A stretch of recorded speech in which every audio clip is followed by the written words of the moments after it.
এই পৃথিবীতে আমরা যদি কারোর সাথে দোষ করে থাকি বা ভুল করে থাকি, আমাদের ক্ষমা করে তাদের কাছ থেকে আমার ক্ষমা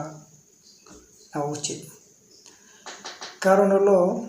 এমনও হতে পারে আমি আজকে যার সাথে প্রতারণা করছি, ঠকাইছি, মিথ্যা দোষারোপ দিয়ে মিথ্যা জালে ফেলে তাকে বিভিন্নভাবে ঠকাইছি, তার কাছে আপনি মাপ চাওয়ার সময় নাও পেতে পারেন। তাই আমি মনে করব আমরা আপনার সবাইকে